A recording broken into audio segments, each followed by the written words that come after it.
오늘은 십자가를 지시고 죽으신 메시아라는 제목으로 하나님의 말씀 나누려고 합니다. 오늘은 성금요일입니다. 예수님께서 십자가를 지시고 우리를 위해서 죽으신 날을 묵상하며 온 마음으로 예수님의 죽으심에 동참하는 성금요 예배입니다. 우리는 일주일간 고난주간 특세를 통해서 예수님의 행적을 자세히 살펴봤습니다. 주일부터 살펴보면 예수님은 종려나무 가지로 환영하는 수많은 무리들의 환영으로 화려하게 입성하셨습니다. 하지만 타락한 성전의 현실에 한탄하시며 거룩한 분노로 하나님의 마음을 대변해 주셨습니다. 그리고 그런 화려한 성전이라 할지라도 곧 무너질 것이라 경고하셨죠. 그러나 그들은 여전히 말씀을 변형하고 로마와 결탁하여 타락에 타락을 더해가며 그 말씀을 하신 지 40년이 지난 AD 70년에 타락했던 성전은 로마에 의해 무너지고 맙니다.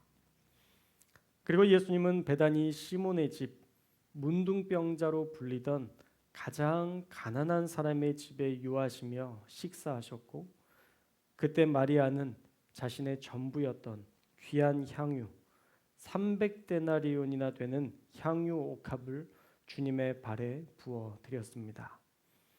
그리고 그 여인의 순결한 머리로 예수님의 발을 닦아드리며 예수님의 장례를 준비한 여인이라 예수님께 칭찬받게 됩니다.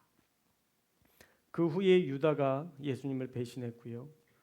그럼에도 불구하고 예수님은 제자들의 발을 씻기시고 최후의 만찬을 나누신 후에 겟세마네 동산에서 땀방울이 핏방울이 되도록 간절하게 기도하신 후에 가룟 유다의 입맞춤으로 대제사장과 유대인들 그리고 로마인들의 손에 넘겨지십니다.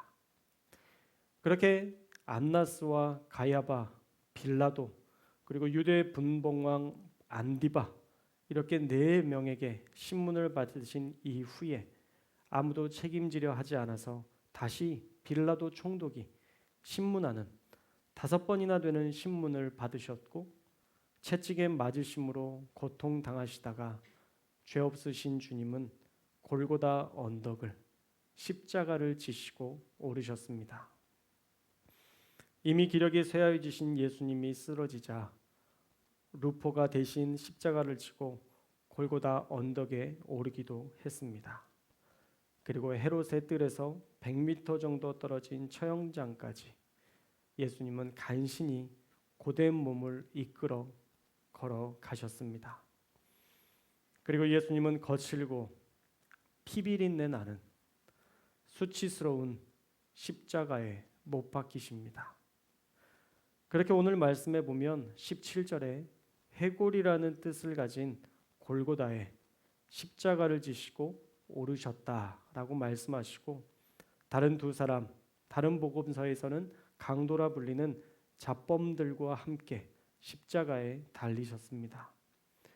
그러나 예수님의 죄목은 명확하지 않으셨죠. 사실 반역을 저지른 흔적은 찾아볼 수도 없었습니다. 4번의 신문 역시도 다 무죄로 선언했던 기록들이 있습니다. 그리고 마지막 5번째 신문도 빌라도 총독 역시 예수님에게 무죄를 선언했습니다. 그러니 마땅한 죄목이 없었던 예수님에게 쓸 수 있었던 죄목은 유대인들이 주장하는 유대인의 왕을 자칭했다라는 그 죄목 외에는 달리 쓸 말이 없었던 것입니다. 나사렛 예수, 유대인의 왕이라고 히브리, 로마, 헬라 말로 적어 놓았습니다. 예수님의 십자가상에 INRI라고 쓰여진 그 단어가 나사렛 예수, 유대인의 왕이라는 뜻입니다. 그런데 이 죄목에 대제사장들이 빌라도에게 항의를 하죠. 유대인의 왕이라고 쓰지 말고 자칭 유대인의 왕이라 써달라는 것입니다. 대제사장들은 엄연한 로마에 대한 반역죄로 죽게 된 것으로 모든 사람들에게 알리고 싶었던 것입니다. 그러나 빌라도는 그의 마지막 신념을 굽히지 않았습니다. 그의 죄목에 자칭은 빼고 유대인의 왕이라고 적게 했습니다. 물론 자칭을 뺀 건 참 잘한 일인데 사실 빌라도가 안목이 더 넓었다면 온 땅의 왕이라고 적었을 텐데 그런 아쉬움은 있습니다. 그렇게 2000년 전에 우리 예수님은 온 땅에 온 인류의 왕으로 오셔서 우리의 죄를 대신 지시고 모든 사람들이 수치스러워했던 그 십자가를 저와 여러분들을 대신하여 지시고 우리의 모든 죄를 해결하여 주심으로 지금을 사는 우리에게도 거룩한 백성으로 살 수 있는 길을 열어 주셨습니다. 이미 예수님은 이 땅과 온 인류의 왕이 되셨습니다. 할렐루야. 그러니 이제 그분의 나라에 걸맞는 백성이 필요합니다. 나라만 있고 국민이 없으면 그 나라가 인정받을 수 없듯이 하나님의 나라만 존재하고 그분의 통치에 순복하는 그의 백성들이 없다면 그런 나라는 존재할 수가 없는 것이죠. 그래서 우리가 하나님의 나라를 완성하기 위해 하나님의 나라에 어울리는 그러한 백성이 되어야 합니다. 그렇다면 어떻게 해야 우리가 하나님의 나라를 완성할 수 있을까요? 첫째로 하나님이 원하시는 예배하는 백성이 되어야 하나님의 나라를 완성할 수 있습니다. 시편 66편 2절 말씀에 보면요. 그의 이름의 영광을 찬양하고 영화롭게 찬송할지어다 라고 말씀하십니다. 온전한 예배를 명령하시는 거죠. 말씀만 알고 하나님을 찬양하며 살지 않으면 그런 사람들은 사실 하나님의 백성일 수 없습니다. 아이러니하게도 대제사장들과 바리새인들도 다 말씀을 알았던 사람들입니다. 그런데 하나님을 예배하는 데 소홀했고 형식만, 율법만 남겼기에 결국 그들은 예수님께 책망을 듣고 말았습니다. 그러니 우리는 진정으로 예배하는 자가 되어 하나님을 영화롭게 하여 하나님의 나라를 완성해 나아가는 하나님의 나라의 백성이 될 수 있기를 주님의 이름으로 축원합니다. 둘째로 삶으로 하나님께 영광 돌려야 합니다. 그리스도인이라는 이름에 걸맞는 삶이 있어야 합니다. 우리는 어떠한 때에도 하나님의 방식으로 살아가야 합니다.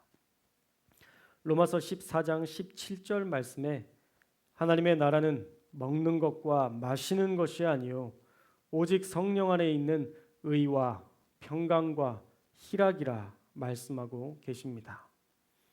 바울은요. 하나님의 나라를 완성하려면 잘 먹고 잘 사는 데 주목해서는 안 된다고 분명하게 말씀합니다. 나를 위한 내 삶을 다 영위하고 남는 시간에 하나님을 위해 사는 인생이라면 그런 사람들이 어떻게 하나님의 나라의 백성으로 인정받을 수 있겠습니까? 하나님의 나라를 완성하려면요. 성령 안에 있어야 된다 말씀하고 있습니다. 그러면서 깨끗하고 거룩하고 순결하게 사는데 최우선을 두고 평강, 다투지 않고 평화를 이루는데 최고의 가치를 두고 희락, 함께 화목을 이루며 사는 삶을 목적지로 삼고 살아야 된다라고 말씀하는 것입니다. 그래서 하나님의 나라 백성은요. 흘러가듯 살아서는 절대 완성을 이룰 수 없습니다. 여러분, 거룩은 그냥 이루어지지 않습니다. 우리가 거룩해지는 것은 그냥 완성되는 것이 아닙니다. 십자가에서 예수님께서 죽으셨던 것은 거룩의 시작이지 완성이 될 수는 없습니다. 우리는 끝까지 그 거룩을 위해 싸우고 또 싸우고 또 싸우며 결국에는 사탄이 우리 인생 가운데 주인 되지 않도록 몸부림치는 인생을 살아야만 우리는 거룩을 완성해 나아갈 수 있는 것입니다. 믿음 안에서 몸부림쳐야 거룩에 도달할 수 있는 것입니다. 예수님의 죄사함의 은혜를 믿게 되는 것도요, 사실은 어느 정도 거룩의 단계에 도달해야 합니다. 그래서 예배드리고 부흥회도 하고 다양한 은혜의 자리를 찾으면서 어느 순간 우리를 대신하여 죽으신 예수님이 믿어지게 되는 것이잖아요. 아직도 그 사실이 안 믿어지는 성도님들이 있을지 모르겠습니다. 어쩌면 그 은혜의 자리에서 몸부림치지 않았기 때문일지 모릅니다. 삶의 자리에서 믿음으로 살아가는 거룩한 삶에 몸부림치지 않아서 그럴 수 있습니다. 세상과 구별되지 않는 삶은 결코 거룩하다 인정받을 수 없고 하나님의 나라를 완성할 거룩한 백성이 되었다 말할 수도 없을 것입니다. 오늘 성금요 예배를 통해서 우리가 변화되었으면 좋겠습니다. 하나님의 나라 백성답게 살았으면 좋겠습니다. 예배하는 백성으로, 삶에서 하나님을 높이는 백성으로 살아서 우리 교회 안에 하나님만 인정하고 높이는 찬양으로 가득한 교회 될 수 있기를, 하나님의 나라를 완성해 나아가는 하나님의 소중한 귀한 백성들로 가득 찰 수 있기를 주님의 이름으로 축원합니다.